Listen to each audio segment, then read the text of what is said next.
Good evening, everyone, and welcome. My name is Ted Kesik, and I'm a professor here at Daniels, and I teach building science, and I'm also the person who does the coordination of this lecture series. It's my privilege to welcome you to what is now the third year of the Building Ecology, Science, and Technology lecture series, and it's all possible because of the generous sponsorship that's given to us by Tremco Roofing. I have to always deal with the housekeeping issues first, and so I know that all of you have shut off your cell phones, and if you have paid money for a special feed of highlights, whenever, like there's these services you buy whenever the Toronto Maple Leafs score, it'll actually broadcast you a replay of the goal. I know you haven't had a lot of use of that this year, but I'm sure that you will shut that app off. I don't even know what the name of that app can be, the Unhappy Torontonian app.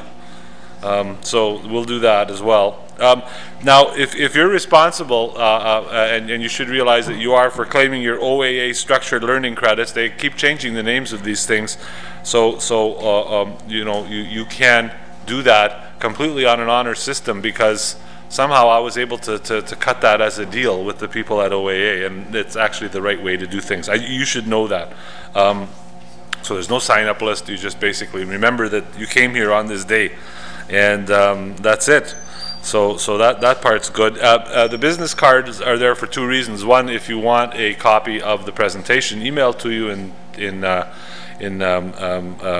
PDF format, that'll happen if you put in a card.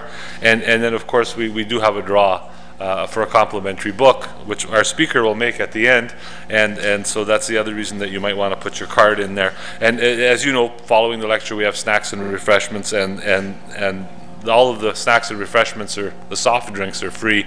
The stiffer drinks, of course, cost you a little bit of money, but I hope you'll hang around, because it should be interesting. So now that the housekeeping's done, I'd just very briefly like to introduce and invite Mr. Paul Sheehy to welcome all of you here. Come on up, Paul. Good evening, everyone. On behalf of Tremco Roofing and Building Maintenance, it's a pleasure to welcome you here today. For those of you who it's your first time at one of these lecture series, welcome for the first time. Those of you who are this is your second or third or fourth or fifth, because we've been doing it for 3 years, welcome back. Just a short little history of Tremco. We've been manufacturing here in Toronto, not too far from here in the Leaside area, since 1930.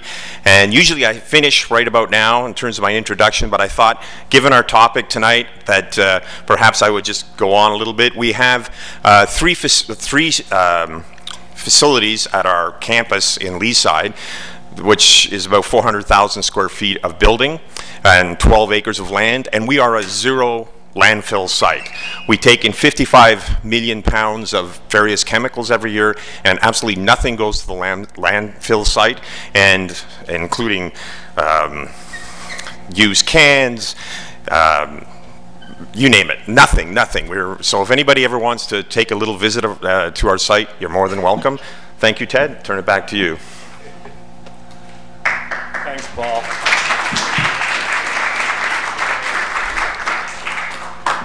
You know, this is something that I found quite fascinating, but I was thinking about it, and I think most of you will probably concur. There are probably very few Canadians who are as well known as David Phillips.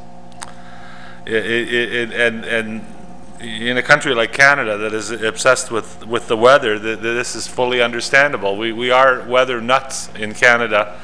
I think that almost every day there's more people that view the Weather Channel than almost any other channel. It just seems to be a Canadian thing.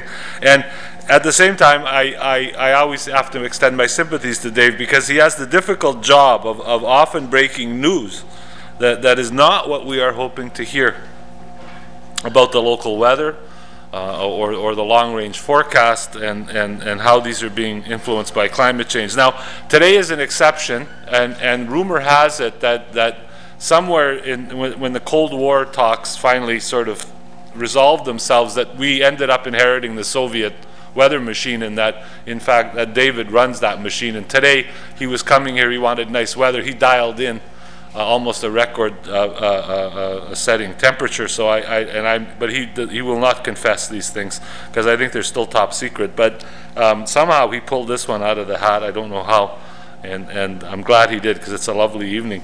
But tonight, rather than dwelling on the immediate loveliness of today's weather, we instead will be having David present some important insights with those of us who plan and design buildings. So it is my privilege to welcome Mr. David Phillips to the Daniel faculty in our Best Lecture Series. David.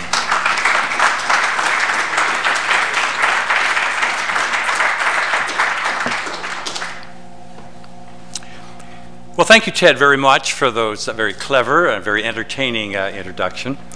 And also for the hospitality that you've extended to me, and the fact that you came out to Environment Canada to visit me and provided some very useful information for me in this particular lecture. So I'm here to talk to you tonight about Canadians' favorite topic of conversation, the weather, but also the climate, something people have said is the most important environmental issue that humankind has ever faced. Now, weather is something that, as Ted alluded to, is an obsession of Canadians. We talked about weather to the point of boring and exhausting others. I've spent half my career trying to figure out why Canadians are so outwardly disgusted by their weather on one hand and so secretly proud of the same weather on the other.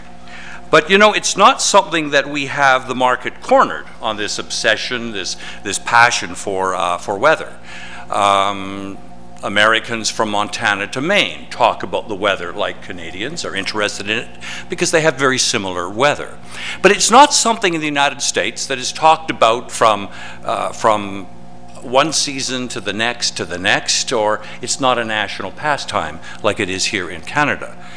People in Florida talk about weather during the hurricane season. In Arizona, it's during the monsoon season. In California, they don't even think they have weather in that particular state. Now, I often say that if you want to know the many dimensions and the fickleness of the Canadian weather, just look into a Canadian's wardrobe. We spend more money on clothes than any other people in the world. And not because we're fashion conscious. Hey, we have a lot of weather in this country. And it doesn't matter how stupid we look when we dress up for the weather. I mean, our GQ magazine is the Canadian Tire catalog. Now, I often boast that we live in one of the safest and healthiest climates in the world. I mean, there are more Canadians die falling off ladders than die from weather in this country. And yet, we don't have a gentle climate. We are the flashpoint between cold air to the north and warm air to the south. And what is weather? It's when warm air dukes it out with cold air. And it's almost a battleground for that across Canada. It's not that we have a gentle climate in this country. We are the second most, or at least we have about 4 or 5 tropical storms that enter Canadian waters in an average year. We are the second most tornado-prone country in the world, 60 to 80 tornadoes on average in Canada. And we have about 3 million lightning hits, and temperatures that vary from plus 40 to minus 50. But the only climates we don't have in this country are true deserts and tropical rainforests.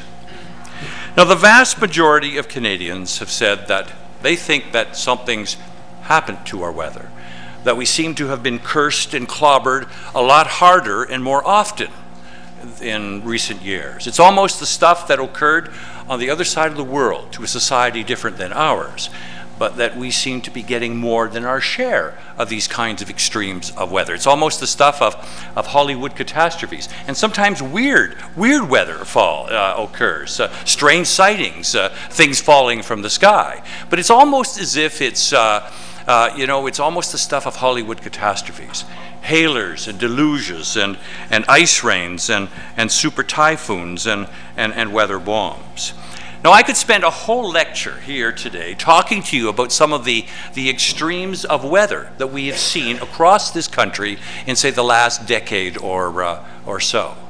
Let me just talk about a couple of these extreme events, weather events. For me, I think things seemed to change in '96 with the Saguenay flood, our first billion-dollar weather-related disaster in Canada. More water fell on the Saguenay that weekend than would flow over Niagara Falls in 2 months. And then came the ice storm from hell. More wire and cable fell down in that particular ice storm in '98 than would stretch around the world 3 times. And for 4 million Canadians, it is the weather event of a lifetime, the most destructive, most disruptive weather event in Canadian history. Several billion dollars of damage. And a world's record of sort. There have been more insurance claims in that particular event than any other geophysical event on this planet occurred. Not the costs, but just the numbers of events. It was an ice storm that ranged from Kingston to the Bay of Fundy. 2 years worth of ice rain in 5 days. And clearly had, to this day, when we issue a freezing rain warning for Ottawa and Montreal, it strikes fear in people's heart. They think it's going to be a repeat of that particular event. I was probably the busiest in my career during that particular event. My job was to answer questions from media around the world, outside really of North America. And I got questions from Latin America, Europe, Australia, even Africa. And the 2 questions most asked of me was, well, what's the big deal? Montreal and Ottawa have never looked more beautiful than they do now, you say. Of course, freezing rain can do that to you. And secondly, what could possibly bring Canadians to their knees in the wintertime? We're known as the winter people, the second coldest country in the world, the snowiest country in the world. And we couldn't handle that particular kind of event. Just as an aside, I think the second time I was the busiest was that same year, I think it was November of that year, when Environment Canada launched a research balloon west of Saskatoon. And we were measuring the ozone layer and other rarefied gases in the stratosphere. It's kind of embarrassing, though. Very useful observations were taken. But just at the moment when the balloon was to be jettisoned from the instrument package, the balloon took off, and we couldn't get it back. It went right across the country, and people were phoning, where's the balloon today? I mean, it was like people were cheering for this balloon, like, you see. It was like the big balloon that couldn't. It went across the North Atlantic. We asked NATO to come out, and they filled it full of bullet holes, but the balloon kept on trekking. It scrambled transatlantic flying for about 2 days. Huge, 15-story balloon. It finally settled down in Finland. Took us about 6 weeks to get it out of customs, but we finally brought it back to Toronto and gave it a hero's welcome in Downs View. It was tattered and torn, ripped apart by bullet holes in the trek that had been on. But we called it the Viagra balloon. We got it up, but we couldn't get it down. Now, we have seen other extremes here in our province of Ontario. We have seen what we call Texas gully washers. I mean, flooding has always been an issue in Canada, primarily from snowmelt and ice jamming situations. What we're seeing more and more now are heavy doses of rain that cause flooding issues. We saw in 2004 in Peterborough, probably one of the wettest moments in Eastern Canadian history. A weather system that, surprisingly for meteorologists, was set up in Alberta, caused real problems at Edmonton, ripped holes in the West Edmonton Mall. It came intact, very strange for a storm in summertime to stay intact, moved over to Peterborough, set up shop south of Peterborough, sucked up moisture from the Gulf of Mexico, and just rained on that city. About upwards of 240 millimeters of rain in about 40 hours, with most of that in 5 hours. Enough water that would fill 9 sky domes to the brim, or would flow over Niagara Falls maybe in 50 minutes. 15 billion liters of water fell on downtown Peterborough. When infrastructure built 100 years ago, and estimated to be a 100 to 200 year event.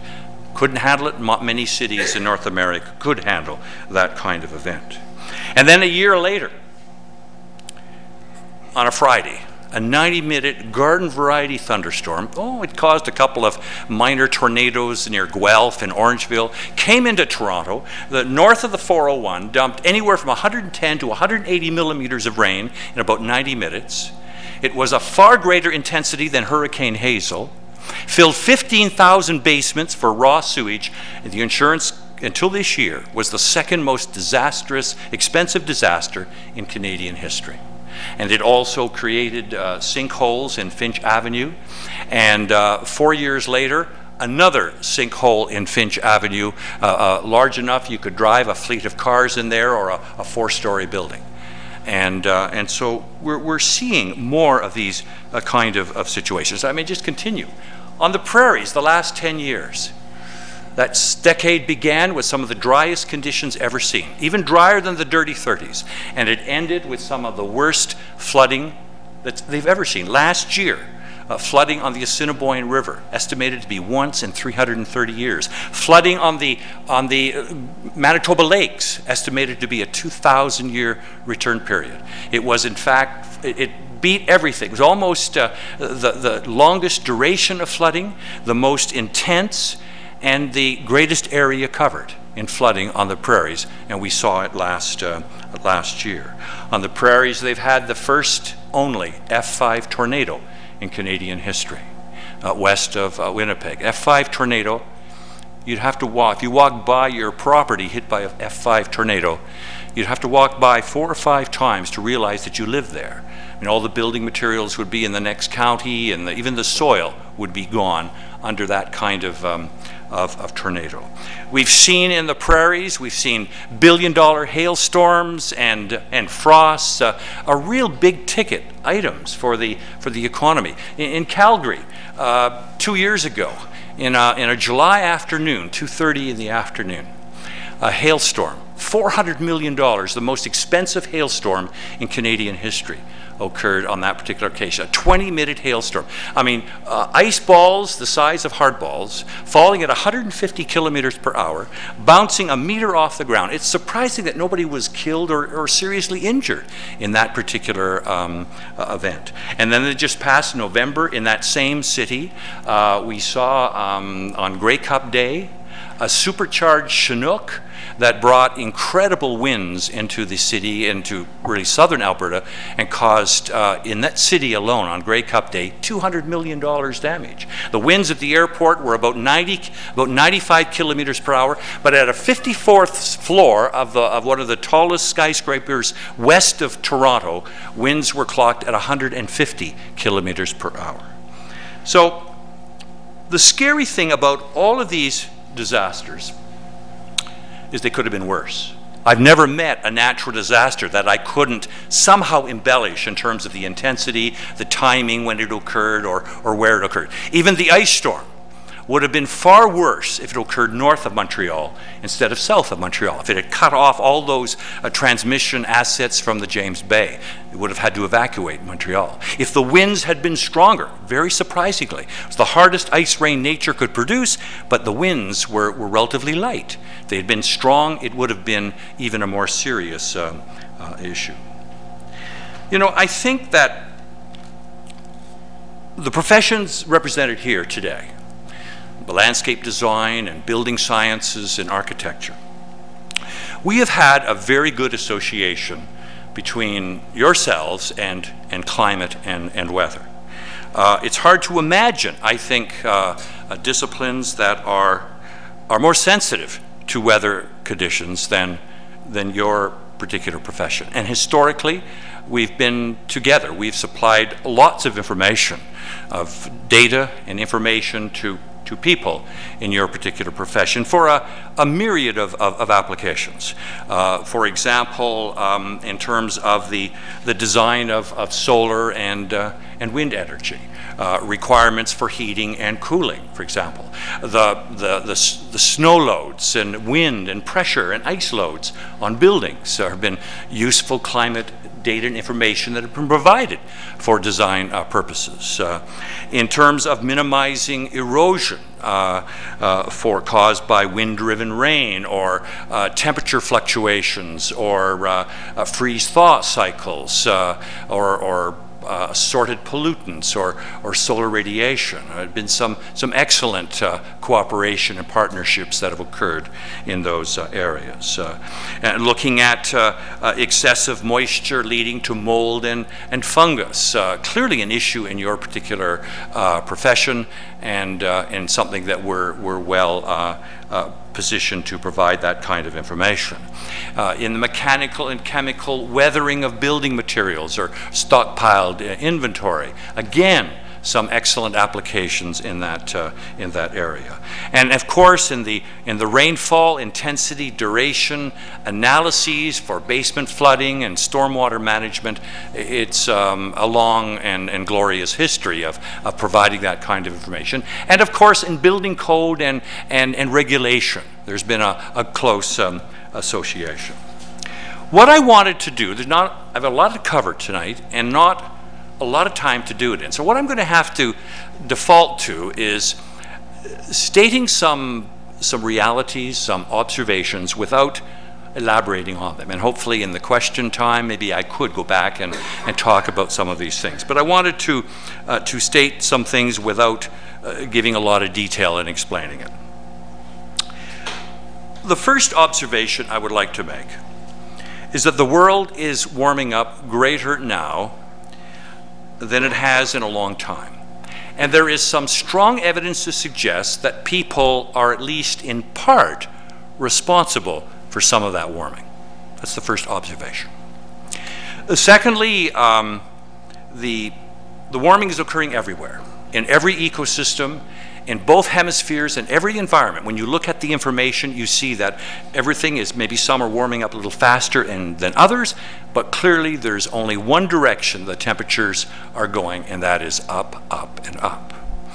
One of the most chilling aspects of the changes that we've seen is the speed of the change. What has occurred, used to occur in a century, seems to be occurring in a decade. And so we're seeing substantive, significant changes to our climate. And climate change is occurring so quickly that buildings standing today or being erected now will clearly face extremes, sets of extremes that they've not been designed for because of climate change. And our urban infrastructure is simply, in some cases, there's some good examples of this, unable to cope with the climate we've got, let alone the climate we're going to get. And what I'd like to do tonight is talk to you about some of the climate that we're going to see and its impacts on the building scene. Another observation that I want to make is that scientists in overwhelming numbers feel the scientific case has been made for climate change. It's not a socialist a conspiracy. Measurable changes have occurred and have been well documented because of this increase of largely greenhouse gases. And scientists, hey, they're not unanimous on it, but rarely are they on such complex and important issues. But I can tell you that 90 to 95% of climatologists or scientists engaged in climate work are convinced that the world is warming up faster and greater now than it has in a long time, whether they be in geology or the cryosphere or atmospheric sciences or biology. It's all pointing into the same direction.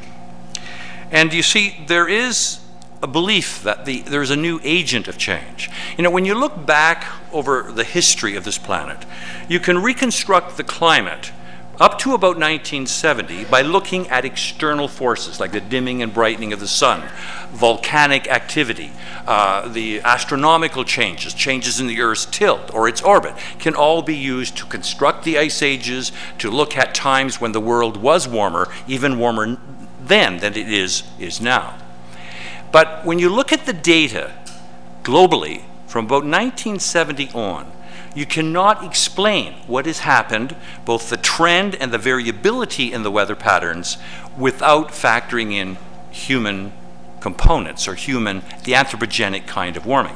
I think that so often the debate is polarized between nature doing it and human beings doing it, when in fact it is both. It is nature which has always changed the climate and always will, with or without human beings, but there is a new agent of change, human beings, from two ways: the way in which we change the surface of the earth, and by the atmospheric constituents which have clearly changed over the years. We have seen, for example, a 37% increase in carbon dioxide since the Industrial Revolution, but over half that change has occurred in the last 30 years. And that's where the rate of warming has actually 3 times greater in the last 30 years than it was in the previous 100 years. So the world is in fact warming up much faster now than it has in a long time.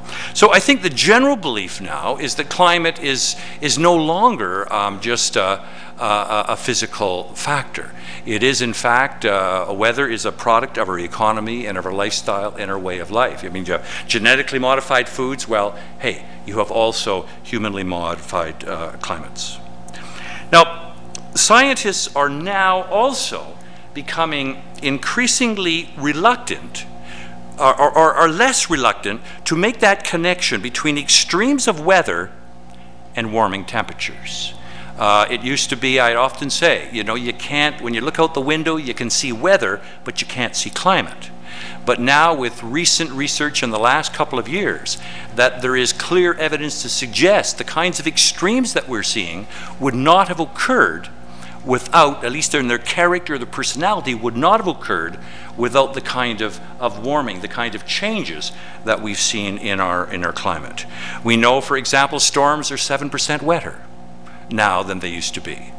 We are seeing, for example, warming has more than doubled the likelihood of, when you get severe rain, of causing a flood situation. We've seen that in several countries where that particular parameter has been investigated. Now, it's not just scientists who are saying this. The others who are convinced that the world is changing, that extremes are occurring, are insurers and financial analysts. They believe that that weather extremes are mutating and that climate change is at least part to blame for it. And they have the numbers to prove it. What we have seen, for example, nationally and globally, is that the number of weather-related disasters are clearly going up.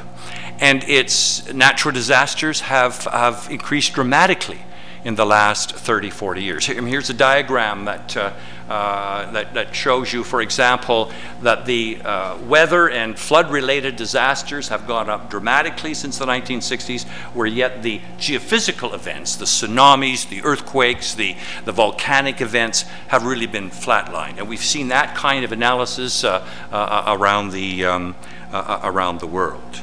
And certainly, from the insurance point of view, they have seen their costs have doubled every 5 to 10 years since the 1960s. We are seeing twice as many billion-dollar weather-related disasters since the 1980s. And in fact, in Canada, that weather and water-related extremes have replaced fires as the big payout for insurance companies. Another observation that I would like to make is that it has been shown that small increases of warming can, of course, lead to changes in extremes, the intensity, the frequency, and the duration of extremes. But we also know that a slight increase even in the severity of those extremes can lead to enormous damages. A work done in Australia by climatologists in the insurance industry has shown that if you take peak wind speeds and increase them by 25%, it could lead to damages of 6.5-fold. And just that little extra oomph will rip off roofs and cause greater damage, or uproot trees that could lead to a more excessive of damages. We've seen, for example, when you look at a 25% increase in a 30-minute precipitation rate, will reduce the return period from 100 years to down closer to about 25 years. We found that, for example, 93% of the damages from tropical cyclones are caused by 10% of the storms.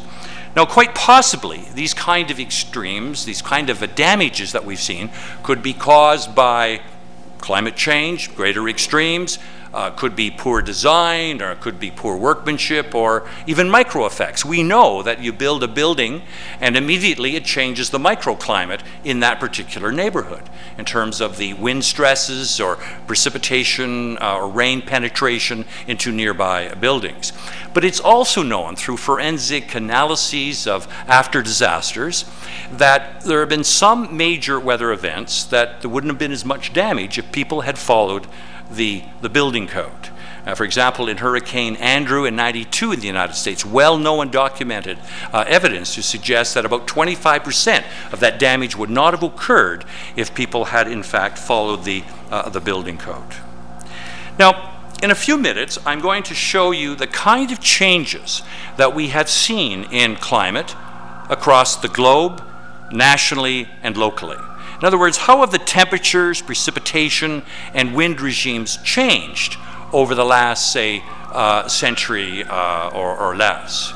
Now, what may surprise you, as it does many audiences, is how little the climate has changed. How some of these values may surprise you, how little the temperature has changed over a century. And clearly, the fallout, the effect, the impact of these changes seems far greater than the actual values, the observations, which we have noted in the last, say, 100 years. And I think there are a number of reasons for that. First of all, what has truly changed is we have changed, you and I. Society has changed. Where we live, some of our possessions, our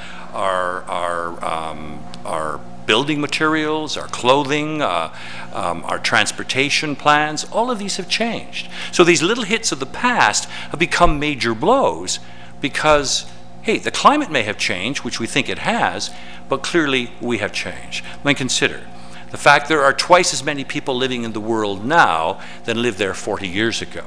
And we're living more in urban areas. First time in human history. There are more people living in cities than in rural areas right today. And it's one of the great increases of land use. Our urbanized area represents only 3% of the land use of this planet, but it is growing at an incredible rate.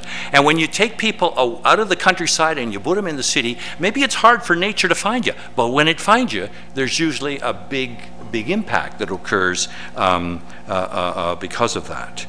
We also have more possessions. I know when I grew up in Windsor, Ontario, our basement was usually was a musty place that was sometimes acted as a fruit cellar and a coal furnace, and sometimes we'd go down there and hide under the steps when there were tornado warnings from Detroit. Now, basements are, instead of being, storm centers or fruit cellars, they're entertainment centers with more possessions. And so when the weather hit occurs, there's a bigger loss associated with that. We're living where we shouldn't be living, in floodplains, in avalanche zones, and by the sea. A third of the people in the world live within 100 kilometers of the ocean. It's our graveyards in the waiting. 53% of Americans live in counties bordering the ocean, you say. And so there are greater risks. Say it might be scenic and advantageous and picturesque, but hey, there are certain risks involved in living in those kind of environments. The world's environment has become severely degraded. The land use of this planet has changed. We're seeing, more land cultivated now than in any other time in human history. And when you go from a prairie grassland to a wheat field to a parking lot, you change the reflectivity of that surface and you change the climate locally and regionally.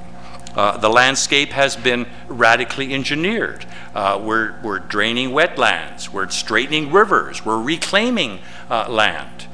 In cities, that urban sprawl, I mean, 50% of cities are impervious to raindrops. Doesn't matter how dry that urban fabric is, it becomes a flood drop when that raindrop falls because of the building material, the asphalt and the cement that covers that particular surface.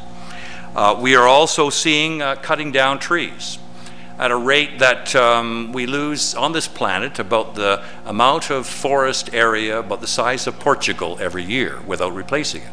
And when you change that vegetation, you change the way in which those rivers and streams, the land absorbs and stores and releases water.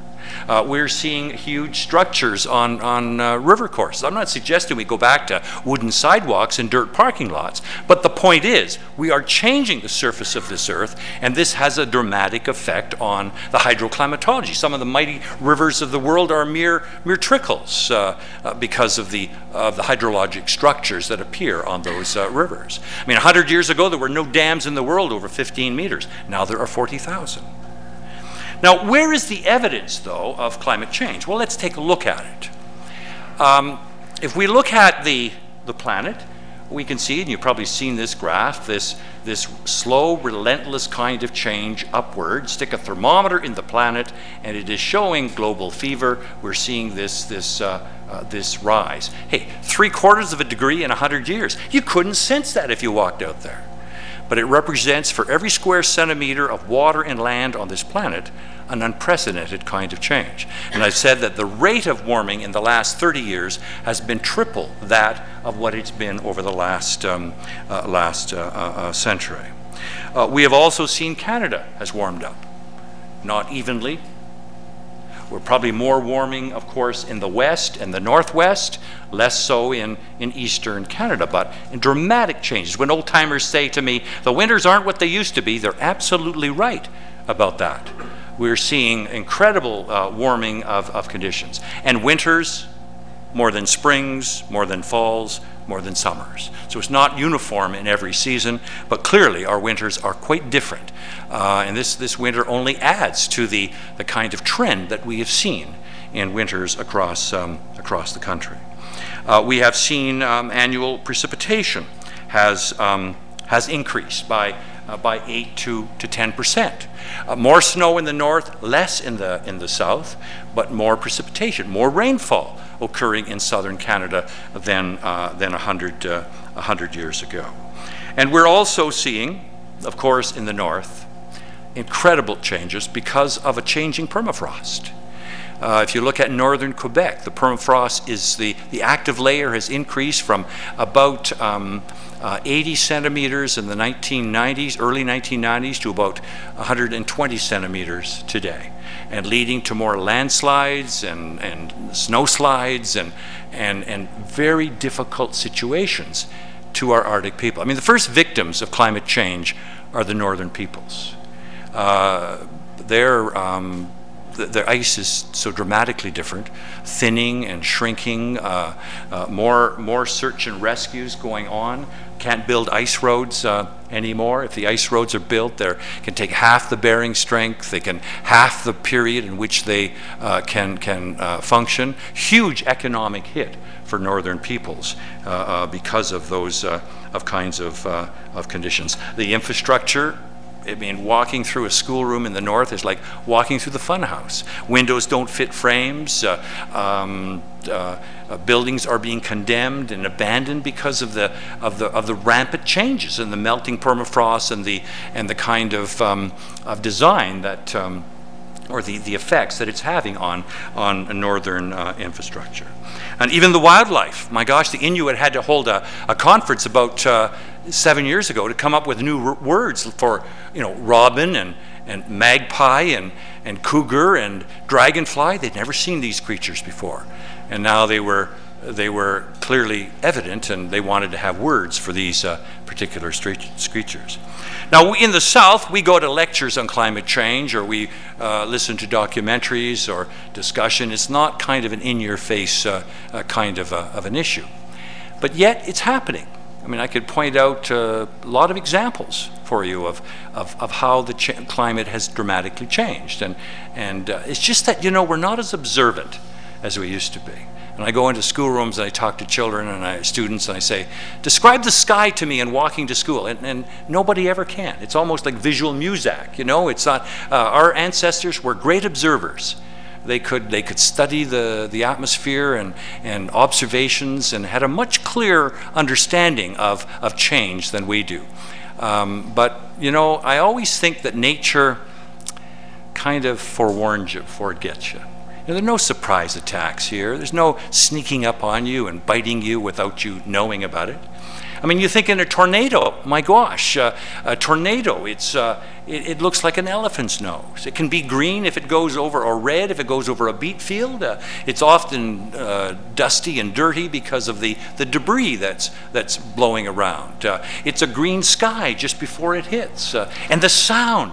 Everybody has always said how the thing that stands out most is the sound that it makes, like 1,000 Venetian blinds or the jet of a Aurora aircraft, or lightning. Let me tell you what happens before you're hit by lightning. Your hair stands up. You have kind of a blue aura about you, a tingling feeling, and then zapped, you're hit by something that's about the 10,000 times the power of the electric chair. So, you know, nature does forewarn us. And I think if we just kind of looked up and looked out and were better observers of our surroundings, we would see examples of the kind of changes that we've that in fact has occurred. Now here in the Toronto area, we have seen changes in temperatures in the last, say, 100 years. Our daytime or average temperatures about 0.5 degree warmer now. Not much, 0.5 degree warmer now compared to 100 years ago. But what's really changed are nighttime temperatures. The nights are incredibly warm compared to what it was 100 years ago. Probably because of increased evaporation, more cloud cover, trapping in the heat, and allowing warmer temperatures. Let me just show you a graph. Here are the Toronto hot days, where I describe a hot day above 30 degrees. Over the period of record beginning in the last century, observations taken on the University of Toronto campus. You can see, not been updated recently, but you can see that back in the early part of the century, we had more number of days above 30 than even we do now, you say. So that really hasn't, that's probably maybe not a surprise to you. But look at nighttime temperatures. We've seen a steady increase in the number of what I call tropical nights, above 20 degrees. Probably the growth of the urban heat island, but again, building materials and increased, and if this was revised with the last few years, it would even be much higher than that. What we have also seen are changes in precipitation. Much less snow now, about 2/3 of what we normally would get back 100 years ago from snow. And the number of like this year, we're on record to this, the least amount of snow ever in Toronto's history. 38 centimeters of snow. I mean, normal would be about 115. And so we really has been an unusual winter from that point. But 3 years ago, we almost had a record in terms of the amount of snow that fell in the Toronto area. And I have something to say about that in a few minutes. The number of heavy snow days used to be, say, something that you'd have maybe more than 10 centimeters. Typically in the winters of 100 years ago, there were about 7 of those. Now it's usually less than 4 of those events that have occurred. More rain, about 25% more rain now. Could be the fact that we're a little warmer, and so some of that snow now becomes rain. Now, what about trends and extremes? Always hard to get your handle around whether we're seeing more extremes because of observational changes. Extremes are rare, they're localized, short-lived. I mean, you can have 2 centuries of temperature records of 24 hours a day over 2 centuries. You can get a pretty good handle of the kind of trends and variability in temperature.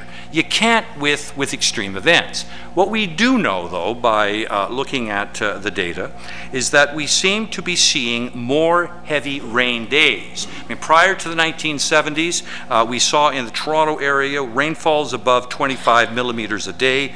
We would see probably about 3 or 4. We're seeing now more like 5 and 6 per day. And some of those intensities are just a lot more than the 25 millimeter threshold that I'm using. In terms of tornadoes, again, it's hard to say. They weren't even called tornadoes 100 years ago. They were cyclones. Dorothy was hit by a cyclone. They weren't called tornadoes. And now the observational record has changed. People are chasing tornadoes. They've got phones to take pictures tornadoes. They're very educated about it. They want that 15 minutes of fame by showing their tornado on a hardest thing for us is to get them in the basement, is they want to take the pictures of the tornadic event. So you know, it's hard to get a good sense of whether there's more. We're seeing more incidents of it, but that's probably because the observations have changed. But we're not seeing more of the extreme event, the ones that have been always well documented, the F3s and F4s and F5s, because they kill people and destroy a lot of property, and they have been documented over a century or more. But in terms of hurricanes, interestingly, and we've got a good record here of 60 years of satellite observations. The oceans can't burp without us knowing about it now. We can see these particular storms, and what we see is the fact that the number of tropical storms globally hasn't changed, but 100 per year on this planet. But the number of category 3, 4s, and 5 has increased dramatically, probably because of warmer oceans and more heat content in the ocean, which helps to drive these events. Now, the question we should ask is, why should we care about the fact that Canada is warming up? We're the second coldest country in the world. You know, I think Canadians are never happier than when winters are canceled. You know, in spite of that reputation that we have, we like it soft and open in our winters, you say. And I think that when I go to Winnipeg, for example, and I talk to some Winnipeggers, and I say, you know, I've got some bad news for you. Your winters are going to be 5 degrees warmer. They say, can you make it 10 degrees? You know, it's not for us. And you know, if you did a cost-benefit analysis, it'd probably be to our advantage to warm it up. You know, less, it's good for the economy, and productivity is higher, and commuting is easier, save money in your home heating bills. And I'm looking at that very selfishly. I'm not looking at what the environment effects are. I mean, I often say the weather you're blessing may be the weather you're cursing later on. I mean, who knows what impacts that's going to, this kind of winter, this non-winter in Canada, is going to have on it's not going to affect the summer weather, but it may affect those things that bite us and bother us in the summer. But you see, I think our threat from warming is not slushier winters and earlier springs. I think it is, in fact, because of greater extremes. I mean, grade 9 science, you warm it up, more evaporation, you fuel the atmosphere, and this is the stuff that drives these nasty bouts of weather on the planet. Every degree of warming causes about 7% more atmospheric moisture. And so that you could get those gully washers when you warm things up. And it's not in nice, slow, easy increments. Sometimes all this energy is unleashed all at once. You see, there's a myth out there that we're going to be Miami of the North. We're still going to be the land of ice and snow. What's going to change is the storm track, is the jet stream, what's rare now will be more frequent. It's not going to be typhoons in Saskatoon and sandstorms in St. John's. It's not going to be a fundamental change like that. What's going to change are the statistics of weather are going to change in a warmer world. And so I think in many ways what climate change does from an extreme event, extreme weather, is it kind of loads the dice with respect to the probability or the return period of those kinds of events. And often the analysis that you look at, it typically we see under a warmer world, we have the return period of significant extreme events. Now the other issue, I think besides extremes, I'm not sure how this relates to the building sciences. It may be more in the maintenance and construction side, but is what we will face is greater variability. Wild swings in weather. The best example that I can use tends to be more in agriculture. I mean, I've often said, the first book I ever wrote, I described the climate of Ontario is like its people. stable and dependable and reliable. If you don't get rain from this system, you get it from the next one. Most remarkable thing about our climate is we have no dry season and wet season. We have the same amount of precipitation from one month to the next. The only month that's a little low is February because it's got 3 fewer days, you say. It's a remarkable attribute that we have in this province. But what we're seeing, and I tell you the toughest profession in the last 10, 15 years has been farming in this country, in this province. They can't figure out what's happening. It's not what their parents told them or their teachers told them is happening. What we're seeing are some of the wettest growing seasons on record, some of the driest. We're seeing winters that have been canceled to humongous amounts of snow. How many storms of the century have you lived through? They seem to be almost so frequent now. And so I think in many ways what we're seeing is a new norm. It's like expect the unexpected. It's almost a suggestion here as the global climate seeks a new regime. It's maybe all over the place until it reaches a new threshold and maybe we'll quiet down. That's one possibility. Maybe we're just going through some rough times right now because of the dramatic changes. But clearly it's almost a Jekyll and Hyde kind of personalities. You swing from one extreme to the other.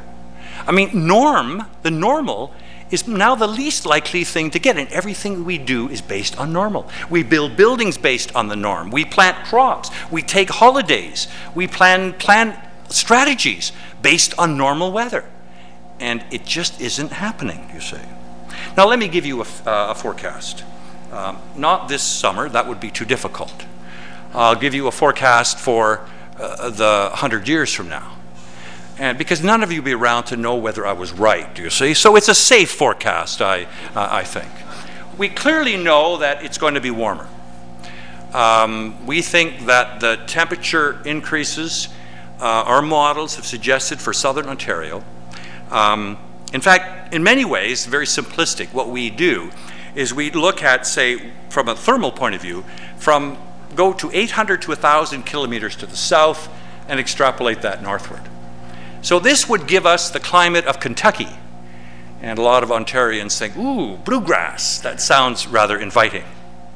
Well, consider that Kentucky has 5 times the number of hailstorms that we get here in Ontario.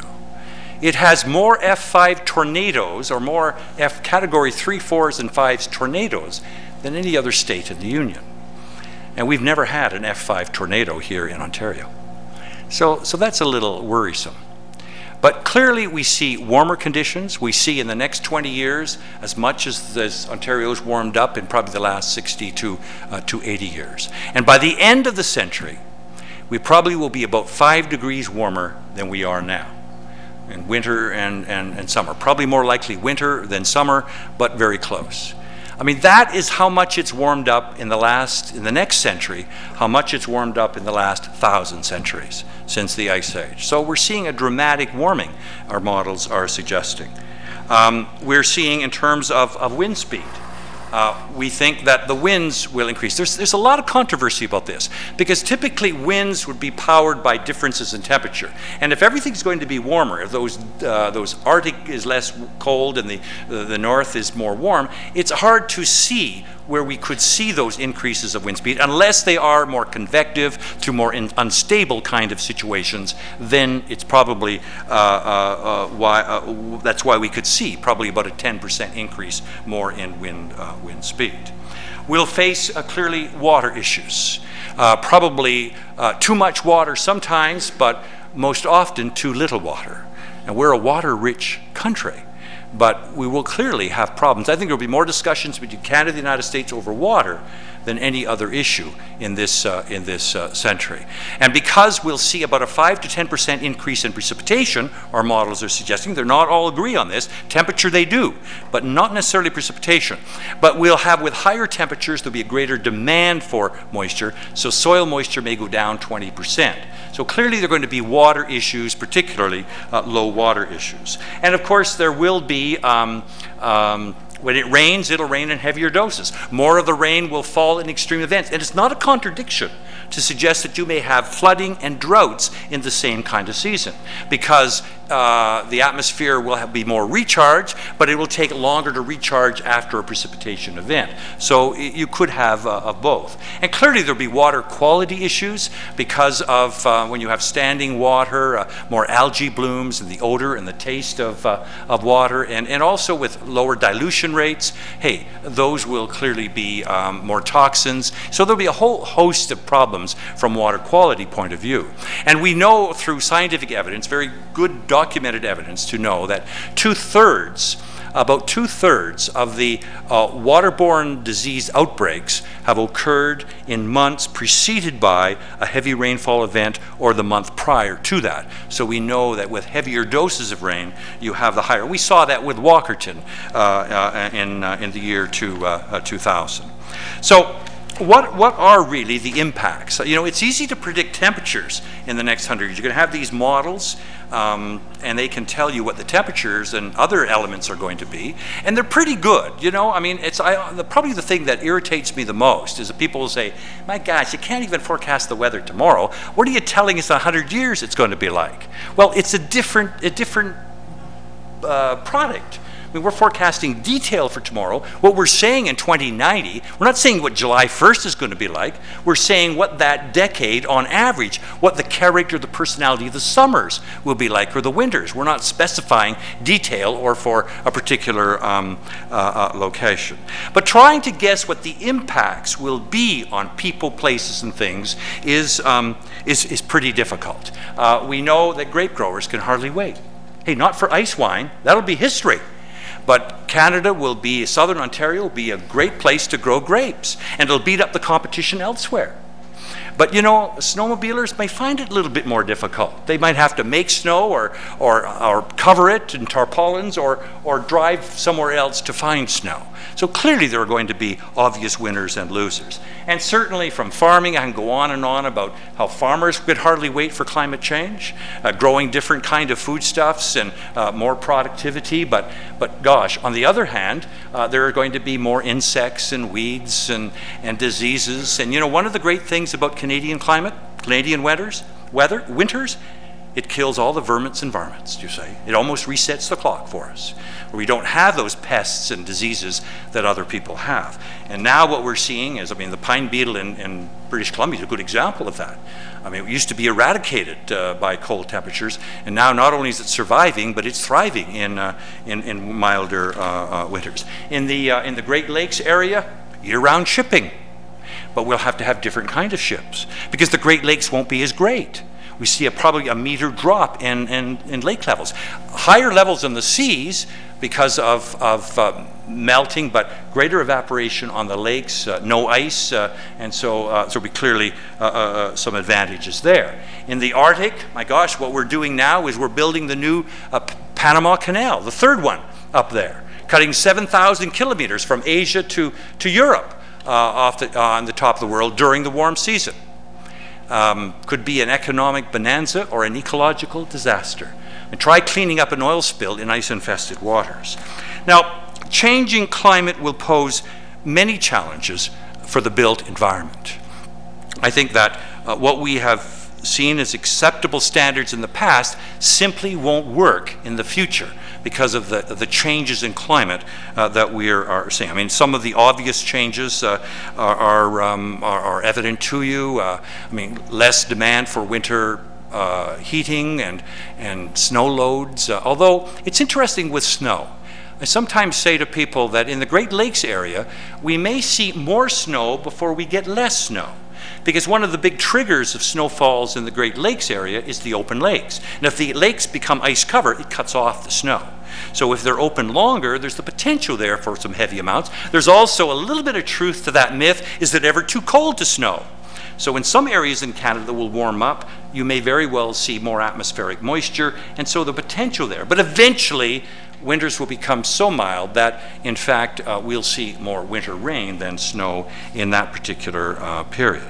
But certainly that there'll be more demand for cooling. There'll be more passive cooling requirements, green roofs. We will see in terms of recessed windows, more natural ventilation, different color materials that one might see as being part of the adaptation to these kind of changes. And planting trees with larger canopies, more parks to cool off, especially those areas where there's hot spots within cities identified, and parks are a very useful way of providing some natural air conditioning to neighborhoods. Our scenarios suggest that with increased rainfall intensity and stronger winds, more driving rain, more penetration of water into building facades. Warmer temperatures and more moisture could lead to higher, faster chemical reactions and deterioration of building materials. We could see more mold and fungus growth because of changing climatic conditions. And certainly from a smog point of view, unless we clean up our air sheds, the heat and the sun, the extra, will cause more pollution episodes. And what we're seeing now, last couple of years an exception, we're seeing these air pollution episodes are longer lasting. Instead of 1 or 2 days, they now seem to be 5 or 6 days. And you're breathing that air on Friday that you breathed on Monday is not a good situation. And of course, we will also see more of these gully washers that I talked about on coastal areas, more of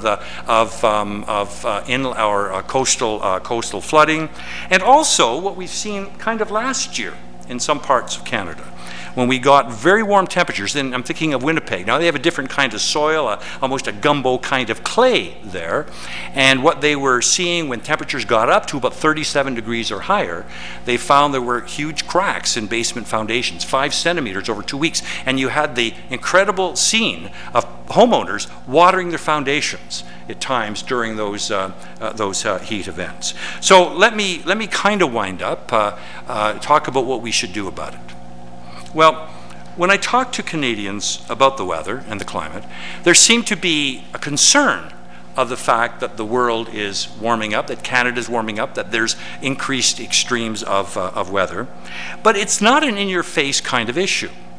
It's one that is kind of, maybe they'll think that, well, they won't happen in their lifetime, so they'll be safely dead before it comes, you say. And so it's not kind of a tremor. It's more of a tremor than an earthquake. There's no one dying from the big melt, do you say? From a politician, decision maker point of view, there are many other issues. It's sort of like the job jar. You know, they pull out climate change, they put it back because there's recession and tsunamis and earthquakes and terrorism and wars. It just doesn't seem to be something that necessarily resonates with people. There's no sort of clear and present danger with a warmer world kind of a situation. Canadians, I think, see it as something like, well, it's almost foreign in a way. It's probably about ozone holes, kind of exotic, isn't it? It's occurring in the Arctic and is a concern for skinny polar bears. And who gives a rat's ass about a skinny polar bear, do you say? So it's this kind of thing that is not necessarily engaged with Canadians because it doesn't seem, there's no Pearl Harbor moment with climate change. The reality is that it is occurring, that it is beginning to occur faster than we think. It's not just in Mozambique and Madagascar, but it's happening in Markham, in our own backyards. And we don't necessarily seem to be preparing for it. I mean, the traditional approach, 35 of my 40 years in the business, the approach I've always suggested is the past is a guide to the future. And the traditional approach in your profession, I am sure, has been one of looking at the past to plan the future. You look back over the last 100 years, and you see embedded in that some glimpses and ideas of what the future weather is going to be. And all strategies and policies and planning and building hospitals and schools, we base it on that kind of information. That's why we've always been fascinated with grabbing as much weather information as you possibly could. The longer the period, the more certain you're going to see about what the future is going to be. And this assumption has worked in a climate which is static and kind of stationary. But there is some question as whether it's working now. And what I think we're learning, and maybe in a tragic way in some instances, is that due to climate change, current systems are not providing the level of protection and performance that they once did. That knowledge of past weather events becoming really almost an unreliable guide. I say to farmers, for example, they say, what should I grow this year? I say, don't do what your parents and teachers told you. Look at the last 6 years, probably more indicative of the kind of conditions you're going to see from a growing season than looking at 30 or 40 or 50 years. So I think we can no longer assume that the past is a guide to the future.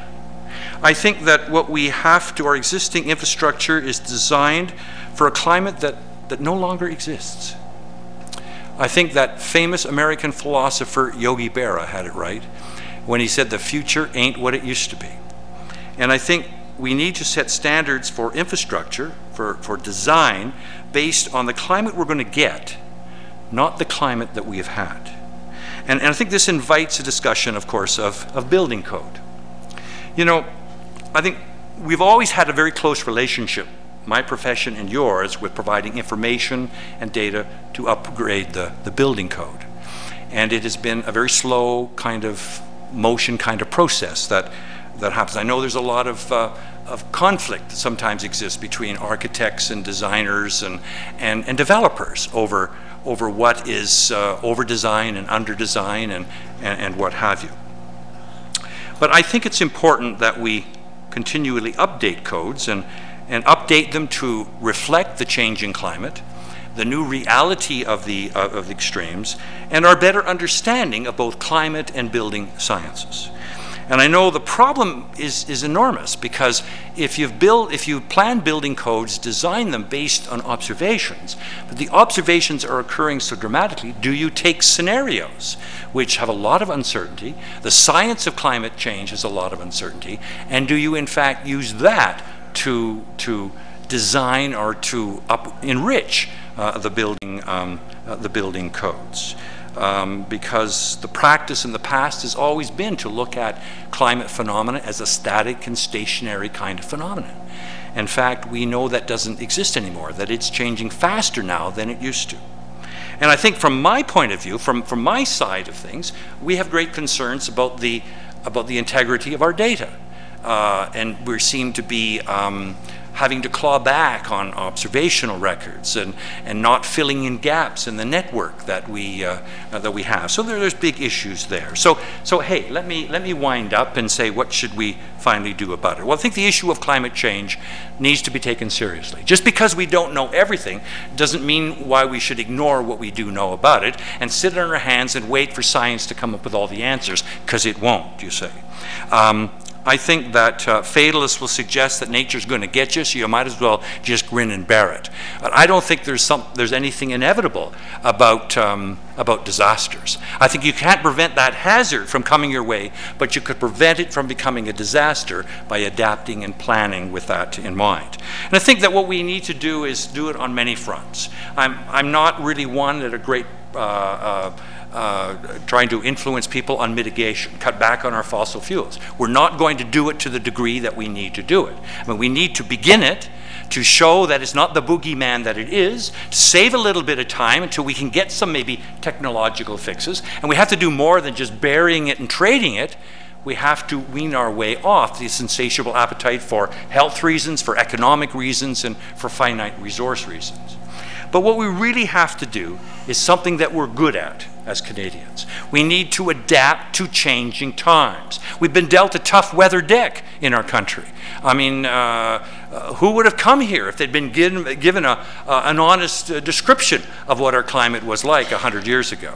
And so I think that what we need to do, not only have we survived, we thrived under some very hostile kind of weather conditions. And so we're going to be challenged to do even more. An adaptation is not giving up, it's not taking advantage of somebody's misfortune. It is preparing for the inevitable. I mean, you know, the thing is, you see, we can't stop climate change. The residence time of CO2 is measured in centuries. We've seen the future. It is warmer. And what we need to do is do better to adapt to those kind of changes that we're seeing. We need to encourage more resilient communities with better construction practices.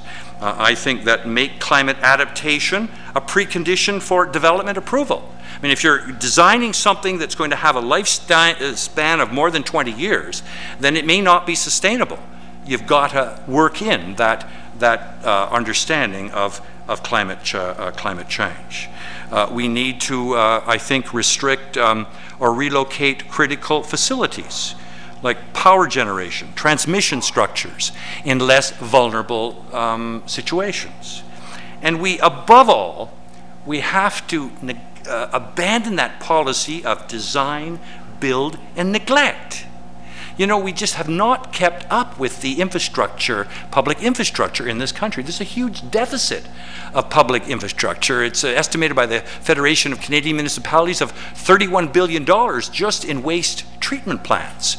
Haven't kept. We used to spend about 4% of our gross domestic product on public infrastructure. Now it's less than 2%, you say. So we clearly are running into problems there. And really, I think there are you know, clearly some groups who are well ahead of it. I can tell you that insurers and financial bankers are well ahead of the game because they've been beat up and clobbered by some of these extremes, and they're very proactive in terms of lobbying for building code changes, for they won't insure with substandard building. They want a say in where buildings are going to be put because they've experienced some losses based on a mutating kind of climate. I think that, let me quickly go to my final slides here. I think there are some encouraging signs. I think these enlightened people that that designed the Confederation Bridge between New Brunswick and PEI built it a meter higher in the center because of the threat of a rising sea level. And that's the kind of $1 million expenditure to save billions in the future that we need to think about. In the Red River area, they're tired of rescuing people every year because of flooding situations. So hey, why not buy them up and move them out of the floodplain? Why not ring dikes? Why not enhance the workings of the Winnipeg spillway, which they have done recently at huge costs, but enormous savings. It's proved itself in the years. We're seeing in some urban communities that climate change information is being incorporated into public health issues. The heat alert systems that we see in communities here in Southern Ontario. And even in Calgary, a simple little thing like what they have now for contractors is they take wind speeds at the airport and they will work them into an algorithm to tell them what those wind speeds will be at building sites of various heights above the street level, to give them a sense of what kind of a strength those forecasted winds will be. Let me, in closing, leave with you a kind of a goodie, something that you might find very useful in your work. And this is what we call the Climate Change Scenario website. And what this is, there is the website there. It's a very interesting website supported by about 9 universities, which would allow you to plug in climate information and find out what the models are suggesting the climate will be in this century. And some of the features of this particular website: it looks at 24 global climate models, all of the big ones in the world, from 11 countries and various institutions. And if you didn't know which one you wanted to use, there is an ensemble model that takes all of them and puts it into one. And so by working this through a website, you just pick various selections and variables. It gives you, three emission strategies. If you want to say a business as usual, higher emission rates or low emission rates, you can factor that in. And then it gives you three baseline projected periods. You start with the baseline period of 1961 to 1990. That's sort of your baseline information. And then for a number of elements, and I'll show you those in a few minutes, you can get a sense of what the conditions would be like for this period, for the middle of the century, and then for the last 30 years of the century. And it gives you 12 output selections, things such as heating degree days, freeze-thaw cycles, rain days. So you can plug those in and find out for national, regional maps and hundreds of sites. You can just specify Toronto or Ottawa or London and suggest what those climate variables, how they will look in the years to come. And there's some online instructions and training. Just to show you one example, here is for Ottawa. This would be a graph showing the for the period 1961 to 90. These are the number of hot days. The green is days above 30. No days above 35. But the number of days that we're projecting will be above 30 in this particular period here. I think there are about 11 days in this particular period. But if you go to the end of the century, you will see that the number of 11 days has increased to about 57, and we see that the number of days above 35 has gone from 0 to up to about 12. So again, for a particular area that you're interested in, I think it's a very useful website. So in conclusion, let me say, I think we've seen the future. It looks like it's going to be warmer and wetter and wilder. But I think the more we visibly prepare for it, the better off that we will be. Thank you very much.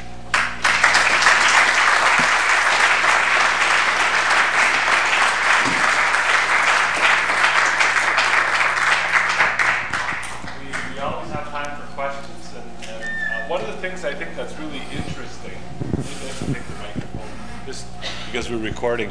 One of the things that's interesting is that I was looking at projections for electrical energy use in Ontario, and the wetter, warmer means that 30 years from now, we're going to have to find a lot of electricity to take care of our cooling loads, because the air conditioning loads are going to just go through the roof. And when you look at it, you say, yeah, we do pay less for heating energy, and that's good, but where are we going to get all of the electrical energy from for the cooling? So it's hugely dramatic.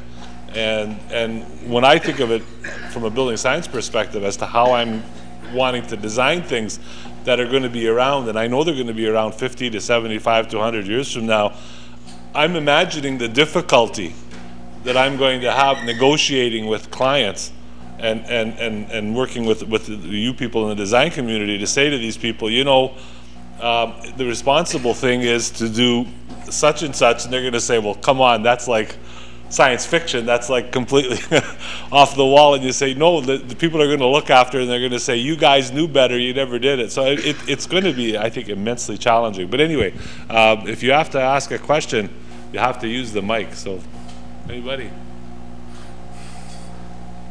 Yes.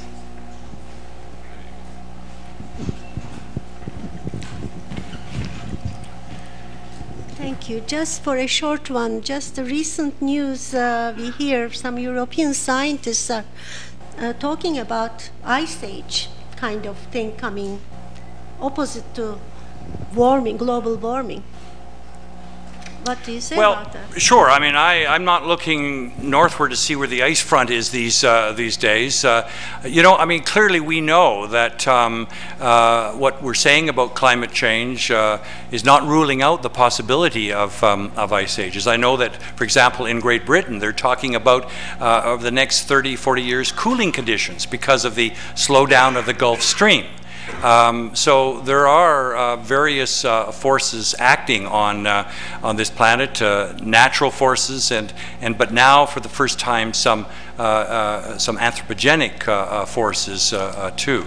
So what the models we use in the models, we are in fact looking at current conditions, factoring in emission loads and projecting what this climate's going to be. It doesn't suggest that we have no way of forecasting what astronomical changes there might be, those kinds of things. But clearly, I think most climatologists are not ruling out the fact that we, at some time in the very distant future, that we could have ice over a good chunk of the northern hemisphere.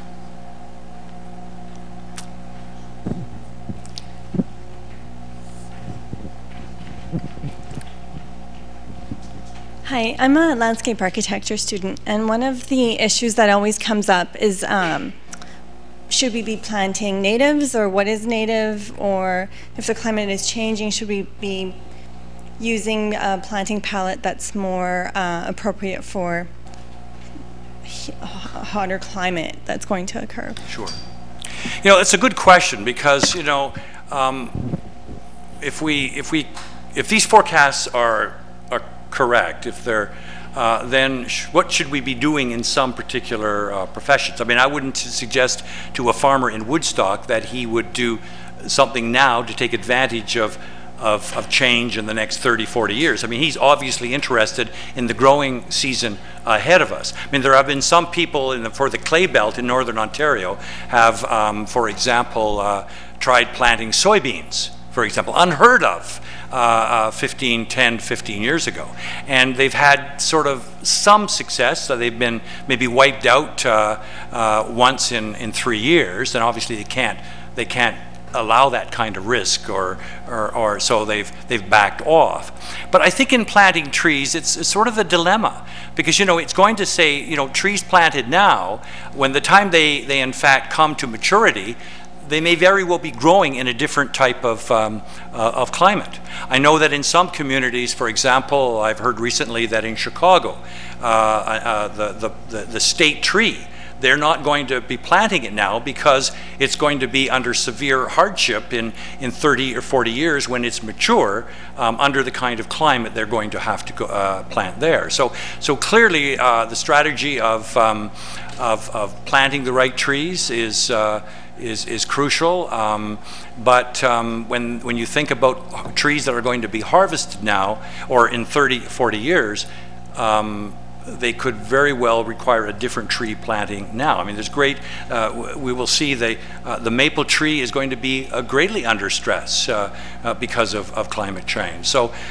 it's how much do you, in your zeal of planning for the future, how much you are going to go ahead and do it now with the risk that you could, in fact, not see in the short term the kind of climate you need for those trees, for example, to prosper.